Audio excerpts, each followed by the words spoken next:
Hi மக்களே, யூஸ்வலா நம்மள்ட்ட உமன்ஸ் தான் பேசுவாங்க. ஃபர்ஸ்ட் டைம் எவரா மென்ஸ் நம்மள்ட்ட பேசி சண்டை போட்ட கதையை பார்த்துடலாமா? அதுக்கு முன்னாடி நம்மளோட September batch online class student சுமையாவோட நோட்டை கரெக்ஷன் பண்ணிடலாம். அண்ட் இந்த ஸ்டூடெண்ட் பாத்தீங்கன்னா எனக்கு சுத்தமா பேசிக் நாலேஜ் கூட கொஞ்சம் கூட தெரியாது அண்ட் எனக்கு ஜாயின் பண்றதுக்கு கொஞ்சம் கூட இஷ்டமே இல்லை அப்படிங்கிற மாதிரி சொன்னாங்க. ஆனா அவங்க ஹஸ்பண்ட் பாத்தீங்கன்னா எனக்கு மெஹந்தி ரொம்ப பிடிக்கும், ஸோ அதனால நீ கண்டிப்பா கத்துக்கிட்டே ஆகணும்னு சொல்லி சொன்ன ஒரே காரணத்தினால அவங்க லேர்ன் பண்ணாங்க. பட் இன்ட்ரெஸ்டே இல்லாம ஜாயின் பண்ணாலும் அவங்க ரெக்கார்ட் நோட் கம்ப்ளீட் பண்ணி அவங்களோட லெவல் ஆஃப் ஃபினிஷிங் பாருங்க எவ்வளவு சூப்பரா ஒர்க் பண்ணிருக்காங்க அப்படின்னு சொல்லிட்டு.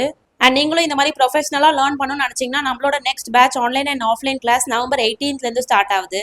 ஸோ நம்ம கிளாஸ் பார்த்தீங்கன்னா கம்ப்ளீட் பிகினர் ஃப்ரெண்ட்லி தான். நம்ம கிளாஸ்ல mixology, basic designing, figurative, grids, borders, advance figure, baby shower, real face portrait சொல்லிட்டு கம்ப்ளீட்டா A to Z நம்மளே இன்க்ளூட் பண்ணிடுவோம். அண்ட் கிளாஸ்க்கு தேவையான கம்ப்ளீட் மெட்டீரியல்ஸ் அண்ட் சர்டிஃபிகேட்ஸ் எல்லாமே நம்ம இருந்து நம்மளே ப்ரொவைட் பண்ணிடுவோம். அண்ட் கிளாஸ்ல ஜாயின் பண்ற ஃபர்ஸ்ட் 5 சீட்ஸ்க்கு ஃபிளாட் 30% ஆஃபா இருக்கும். வேணுன்றவங்க இப்பவே நான் கொடுத்துருக்க கான்டாக்ட் நம்பர்ல கால் பண்ணி அவங்களோட சீட்ஸை வந்து பிளாக் பண்ணிக்கோங்க. அண்ட் இந்த ரீசனுக்காக தான் அவங்க ஹஸ்பண்ட் வந்து சண்டை போட்டாங்க. அவளுக்கு ஜாயின் பண்ற இன்ட்ரெஸ்டே கிடையாது, ஸோ தயவு செஞ்சு நீங்க மோட்டிவேட் பண்ணி அவங்கள ஜாயின் பண்ணி வச்சுக்கோங்க அப்படிங்கிற மாதிரி சொன்னாங்க. அண்ட் அவங்களும் அவங்க ஹஸ்பண்ட்க்கு இன்ட்ரெஸ்ட் இருக்குன்னு சொல்லிட்டு ஒரே காரணத்தினால அவங்களுமே வந்து கம்ப்ளீட் கிளாஸ் வந்து ஜாயின் பண்ணி ஃபுல்லா ரெக்கார்ட் நோட் வரைக்கும் முடிச்சாங்க. அண்ட் லைஃப்ல இந்த மாதிரி எல்லா மென்ஸும் உமன்ஸை மோட்டிவேட் மட்டும் பண்ணா போதும், லைஃப்ல எங்கேயோ போயிடுவாங்க. அண்ட் நம்ம கிளாஸ்ல இன்னும் ஃபியூ சீட்ஸ் தான் அவைலபிளா இருக்கு. டேரக்டா ரெஜிஸ்ட்ரேஷன் பண்ணி உங்க சீட்ஸை பிளாக் பண்ணிக்கோங்க. அண்ட் இந்த மாதிரி நிறைய யூஸ்ஃபுல்லான வீடியோஸ்க்கு நம்மளோட பேஜை ஃபாலோ பண்ணி லைக் பண்ணிக்கோங்க மக்களே. டாடா பாய்.